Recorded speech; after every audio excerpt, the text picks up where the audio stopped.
Hi friends, இன்றைக்கி காலையிலே வழக்கமாக செய்கிற வேலையோட கொஞ்சம் வேலை அதிகங்க. என்னென்னா வீடெல்லாம் சும்மா இன்றைக்கி கழுவி விட்டாச்சு. நாளைக்கு வரலட்சுமி பூஜைன்றதுனால வீடெல்லாம் இன்றைக்கி கழுவி விட்டாச்சு. மேக்ஸிமம் ஒரு 2 வாரத்துக்கு மாப் போடுவேன். கடைசி ஒரு 5வது வாரமாக வீடு டீப்பாக கழுவி விட்டுறது. அது மாதிரி தான் இன்றைக்கி வீடெல்லாம் கழுவி விட்டேன்.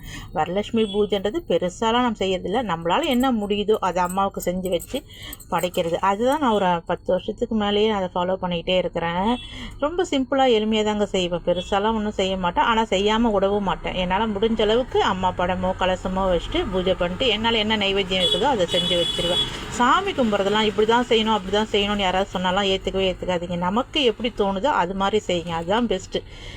இதுக்கு என்ன சிம்பிளாக ஒரு உதாரணம் சொன்னால், நம்ம அம்மா அப்பா தாங்க சாமிக்கு நம்ம அப்பா அம்மாவுக்கு அடுத்தவங்க என்ன சொல்கிறாங்களோ அது மாதிரியா செய்வீங்க? உங்கள் அப்பா அம்மாவுக்கு உங்கள் விருப்பத்துக்கு என்ன நீங்கள் செய்வீங்களோ அப்படி தானே செய்வீங்க.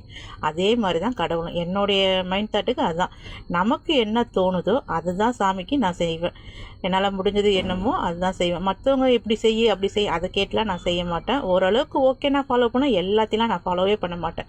எனக்கு பிடிச்ச மாதிரி தான் நான் சாமி கும்பிடுவேன். அதே மாதிரி தான் வரலட்சுமி நோம்புக்கு வீடெல்லாம் கழுவி விட்டேன். நேற்றே விளக்குத்தட்டெலாம் விளக்கி க்ளீன் பண்ணியாச்சு. நாளைக்கு ஒரு சிம்பிளாக நம்மளால் முடிஞ்ச பூஜையும் பண்ணியாச்சு. இன்றைக்கி காலை டிஃபன் இட்லியும் தக்காளி சட்னி இல்லைங்க, நேற்று தான் சட்னி. இன்றைக்கி அப்படியே தக்காளி சிம்பிளாக ஒரு தக்காளி குருமா வைப்போம்ல, அது மாதிரி வச்சு எடுத்துகிட்டு இன்றைக்கி காலையே கடைக்கு கிளம்பியாச்சு. ஓகே, இன்னொரு வீடியோவில் பார்க்கலாம். பாய்.